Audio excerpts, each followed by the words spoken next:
policiers plutôt que sanitaires. Au bout de 2 semaines, vous avez distribué plus d'amendes que de masques, et je crois que c'est encore le cas. Plus d'amendes que de masques.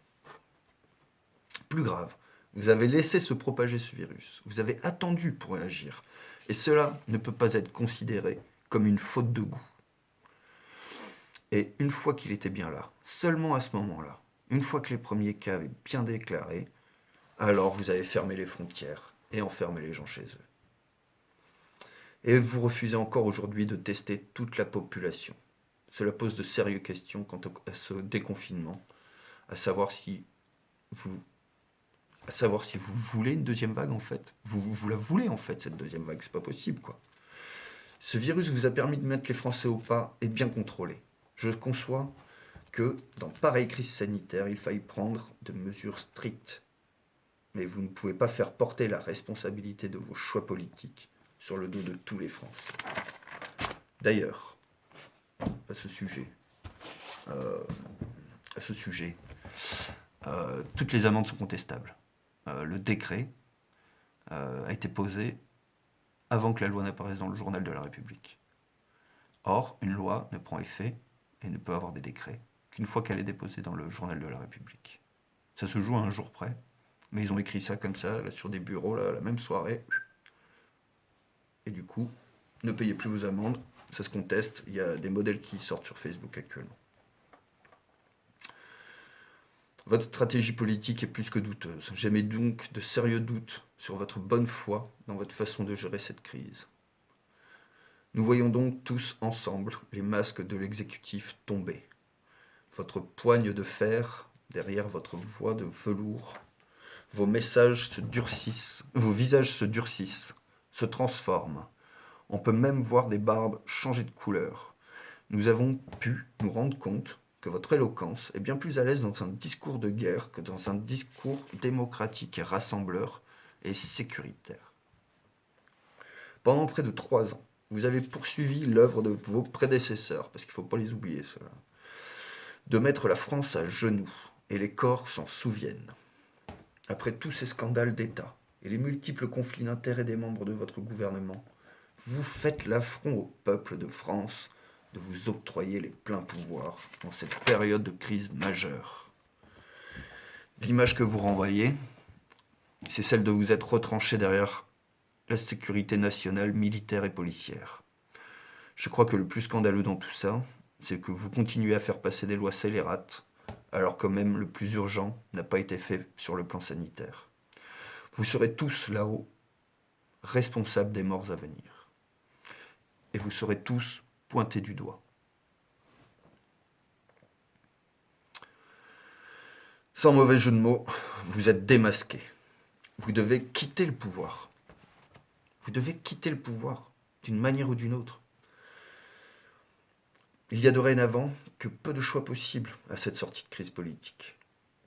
Vous pouvez soit organiser un gouvernement d'urgence avec toutes les oppositions, bon, sauf le FN bien sûr, hein, parce que c'est la phase B de la même pièce. Hein, on va dire que de toute manière, ils ont voté toutes vos lois scélérates sans broncher. Hein, donc eux, ils n'ont rien à foutre dans le débat. Quoi. De toute manière, ils sont même plus dans l'hémicycle, on dirait, depuis que vous êtes au pouvoir.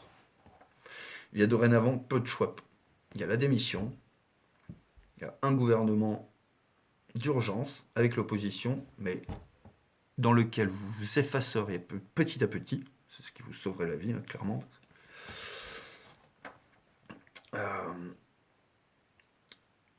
Il faut... Pourquoi cette proposition ? Pourquoi cette proposition d'avoir un gouvernement d'urgence avec l'opposition ? Toutes les oppositions. Pour que vous puissiez prouver que votre envie d'unité nationale ne doit pas se retrouver seulement chez les petites gens. Elle doit être au sommet de l'État. C'est ça le plus important. Que la solidarité se fait aussi au sommet de l'État. Mais je pense pas que cette solution vous convienne réellement, étant donné que j'imagine que vous êtes pieds et poings liés par les grands missionnaires qui vous ont missionné. Vous pouvez aussi démissionner, mais cela vous ne le ferez pas. Et puis ça serait irresponsable, ce serait totalement irresponsable en de pareils moments. Alors il n'y a pas beaucoup de solutions. Soit la démission, soit le gouvernement de transition, ou alors vous continuez à vous protéger derrière un régime policier, mais cela ne fera qu'assumer et qu'affirmer, vous ne ferez qu'assumer et affirmer votre costume totalitaire. Et dans ce cas, nous répondrons à votre demande. Tous ensemble, le peuple tout entier de France, nous viendrons vous chercher. Sans violence, je l'espère, ceci dit. Je rêve que nous marchions, tout simplement, tous ensemble. Gilets jaunes, chômeurs, blouse blanche, stylo rouge, robe noire, pauvres, vieux, jeunes, tous métiers confondus, policiers, militaires, gendarmes, tout le monde, que le peuple uni se solidifie en un bloc. Voilà de quoi je rêve, que nous avancions et que nous marchions sur l'Élysée.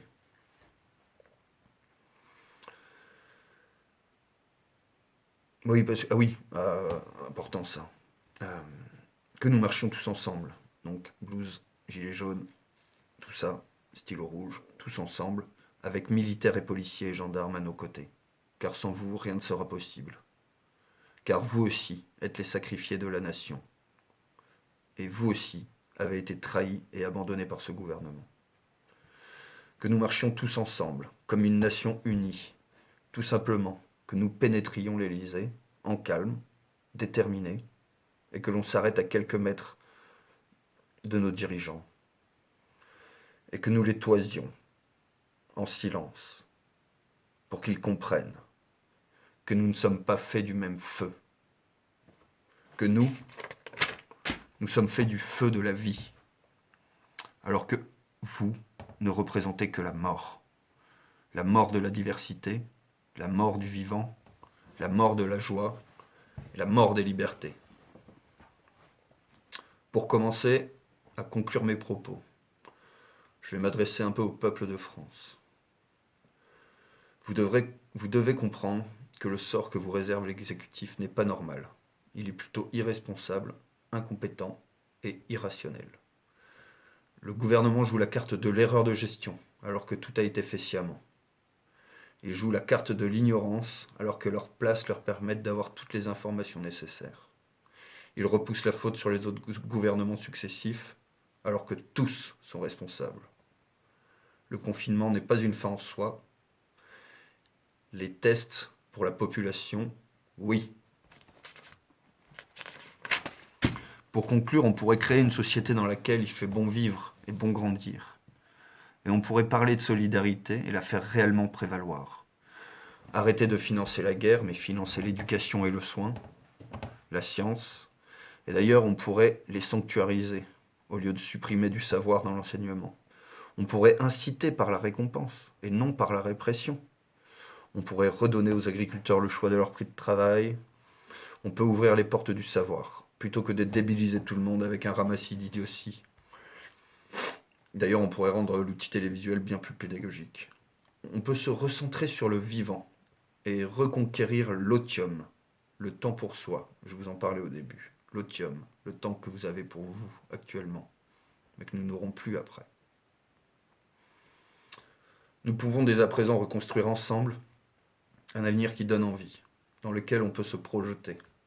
Tout cela sans conflit, avec la volonté commune de renverser la balance climatique, notre ennemi commun à tous. Et donc forcément, le responsable de cette balance climatique, le capitalisme. Le monde n'a jamais créé autant de richesses. La terre est pillée un peu plus chaque année, un peu plus vite chaque année. Nous devons arrêter ensemble cette folie, ce suicide collectif vers lequel nous pousse la haute finance. À notre gouvernement, je dirais, vous avez dépassé toutes les limites. Vous avez dépassé les limites de la morale, vous avez dépassé les limites de l'éthique, celles de la dignité, celles du sens, celles de la logique et celles de la confiance. Nietzsche encore a écrit « Ce qui me bouleverse le plus, ce n'est pas que tu m'aies menti, c'est que je ne peux plus te croire. Le déni ne nous sauvera pas. Nous pouvons changer les choses, ne vous y trompez pas. Nous avons du pouvoir, nous sommes les 99%. Nous sommes le nombre. Vous devez vous demander quel avenir vous voulez pour vos enfants, mais aussi pour vous-même, car l'avenir va décliner très vite. Pour vos proches, pour le vivant, pour la nature, dont nous faisons entièrement partie. Nous sommes à la croisée des chemins.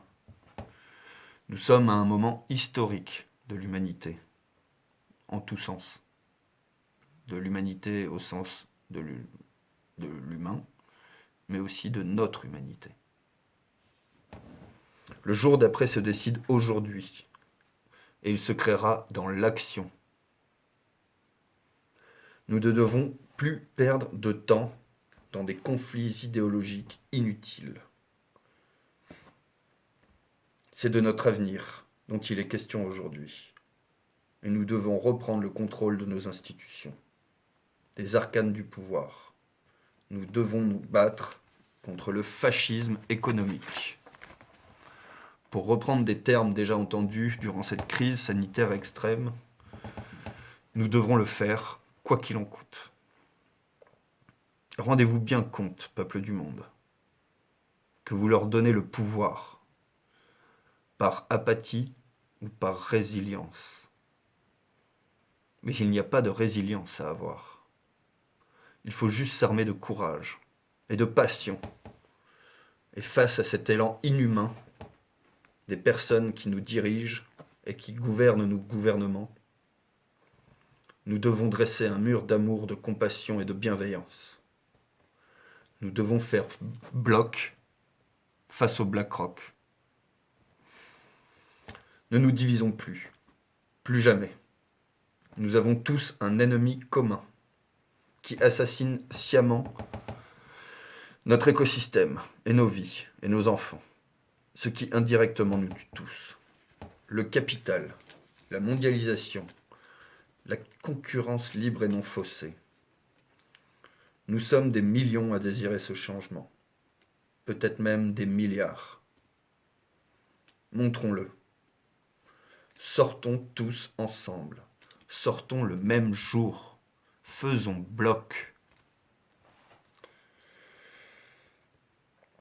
Sortons nombreux et défendons la bienveillance et le vivant. Je vais finir par une citation que tout le monde connaît. C'est même pas une citation d'ailleurs, c'est un petit passage. 1984, George Orwell. Tout le monde la connaît. Hop là, oh putain, je l'ai perdu. Que je l'aurais perdu. Ah non, allez, hop. Et si le but poursuivi était non de rester vivant, mais de rester humain? Qu'importait en fin de compte la découverte des faits? On ne pouvait changer les sentiments, même soi-même, on ne pouvait pas les changer. L'eût-on désiré. Le parti pouvait mettre à nu les plus petits détails de tout ce que l'on avait dit ou pensé, mais les profondeurs de votre cœur, dont les mouvements étaient mystérieux, même pour vous, demeuraient inviolables. Voilà. J'espère que ça vous aura plu. J'imagine que ça n'aura pas plu à tout le monde. Mais voilà, j'avais envie de le faire et voilà. Donc je l'ai fait. Allez, salut.